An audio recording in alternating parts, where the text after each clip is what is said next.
irangamuntu yanjye iri hehe ko ejo nagiye kwa muganga nyifite, irangamuntu yanjye ko ejo twiri mu Kigali ariyo nivurijeho, nkaba nyishatse mu bintu byose kwa dufite nkaba nayibuze, ubu irangamuntu yanjye yabagiye mwoka byaramwe, noneho yaba yagiye usemeye abancokoreje ibintu, ariko siko nibuka ko tuva kwa muganga nayibonye, yaba se yaheze mu buhe buryo kuko turi gutega se, wenda se aho nakoreye mu gikapu tugiye gutega se yaba ariho yatakaye, se yaba yaheze Nyabugogo, reka mbaze Eme wenda ko yaba yabicokoje akayibika. Eme Karame vaye hano nkubaze, yewe nyagasani mana yanjye we, ubu se kuko mana yanjye irangamuntu yanjye ndayikura.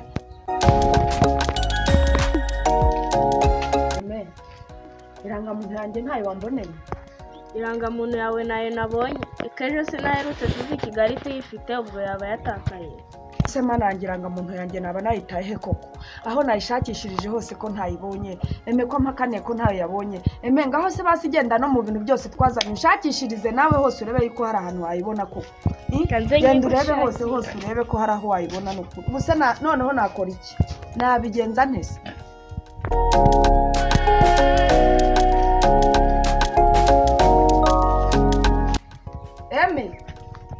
Eme na n'ubu ntayo wari wambonera, ntaho uri kuyibona? Nayibuze ahantu hose nashakishije nayibukubona. Si ubu wasanga buriya ntiwabona heze Nyabugogo kuko niho hantu twakozemo turi gukuramo ibintu. Ubu se ndakora iki mukagira Imana, ubu se ndabigenza ne, dore ubu se kuko ndakora iki n'ukuntu amatora yegereje, ubu ndabigenza ne kuko mwoka byaramwe, ubu bandi bazatora ndi hehe, ubu se nzatorera kuki? Ubu bagiye gutora Kagame ndahari koko, nanjye ntago nzatora umubyeyi wacu, ubu koko ndabigenza ne? Ubu se ndakuriranga muntu ngenda umva ibintu biranandeze, namwe mumbwira ikintu ndakora irangamuntu yanjye, ubu se nzatorera kuki? Ngenda umva ibintu binyobeye rwose. Mama Eme kunyuze hano umwana nkumva muri kwitunganya byagenze gute, babibye bimenye? Ndeka mwana wanjye, ndeka abakobwa bakowe, ndeka mwana wanjye, ibimbayeho wamenya ari ibiki? Wabimenya ubu ngubu agahinda mfite uzi uko kangana, agahinda mfite ntago wamenya umutwaro nikoreye muri iyi minota. Ndakaguheranye se kandi byagenze gute yemerewe kuko nawe bakwibye basi Ibanganda kaguheranye warize wihebye hasi kandi kubona umubyeyi ababaye n'irindi kosa pe sibyo, nicyo kintu bagukoreye basi bakwibye inzo barayikokora wahuye n'ikihe kibazo? Ndabikubwira se ndabikubwira mwana wanjye ngo uramfashe iki ko ibyagiye biba byagiye. Ari igisambo se ndi umusore wambwiye nkakirwa nkakikuzanira rwose nimba ari igisambo cyakwibye. Nibura niyo kiba igisambo kikanyiba ibyo nkunze byose kikabirangiza, ariko simbura amahirwe.